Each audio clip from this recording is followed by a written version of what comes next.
Hey everybody, Graham Hunt, Downtown Tactical. And I want to do a quick video kind of discussing what we're going to be seeing and what our responsibility is as the firearm community because of the recent shooting that took place at the school.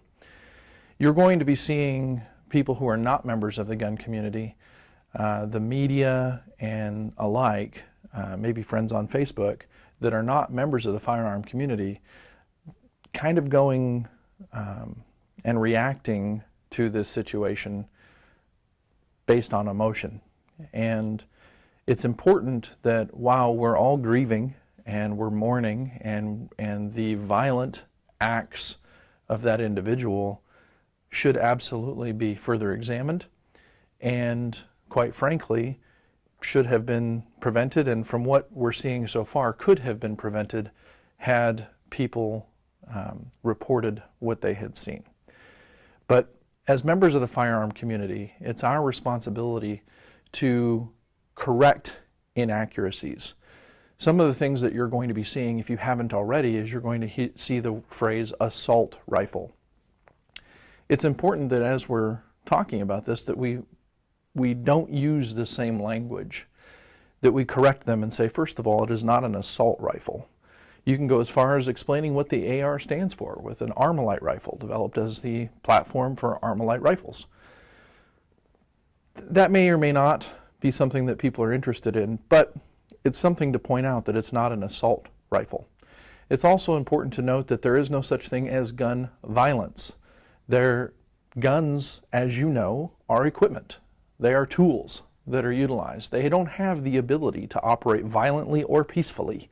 They perform a function, no different than a knife, a car, a hammer, nail gun, whatever the case may be, bow and arrow for all intents and purposes. They are pieces of equipment.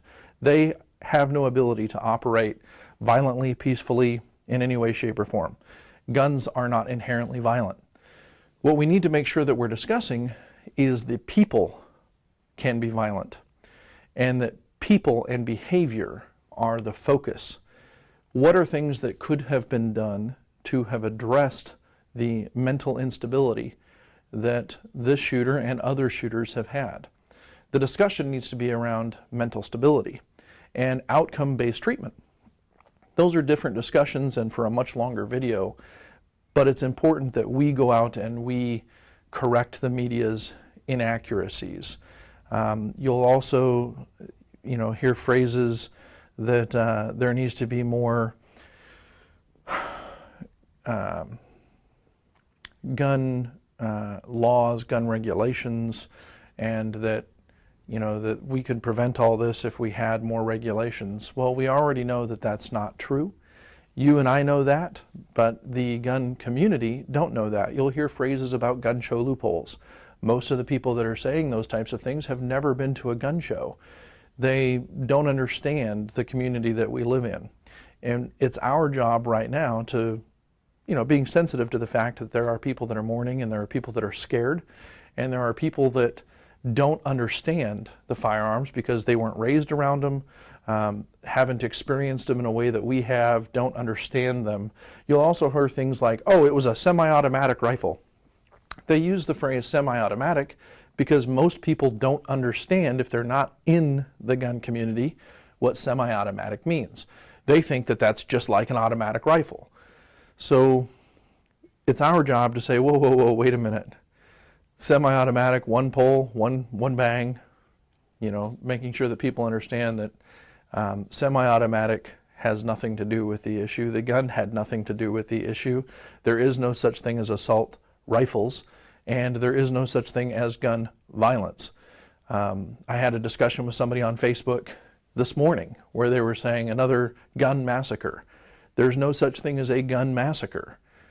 Guns don't create massacres. People do. And it's important that we capitalize on this opportunity to educate that it's not the gun, it was the individual. And we, as members of this community, have the opportunity to correct those inaccuracies. And if we do so tactfully and skillfully with verbal judo, then we can help better our cause. Most people would agree, they'll throw out I shouldn't say most people, but I've seen a lot of people throw out "shall not be infringed." Words have meaning, and we use that phrase to describe that meaning. But remember that words have meaning when we say gun violence, when we say assault rifle, when we say gun massacre, when we say semi-automatic. Words have meaning, and this is an opportunity for us to define what that meaning is and do so in a way that is educating so that people understand. You can't get into an emotional battle with somebody because they're acting emotionally, you're acting factfully. I don't know if factfully is a word, but I'm going to use it. It's now a word. You're acting based on facts, they're acting based on emotion. The two don't necessarily meet, so we can use this opportunity to try to educate, but we don't want to get into an emotional battle. So I'm Graham Hunt, Downtown Tactical.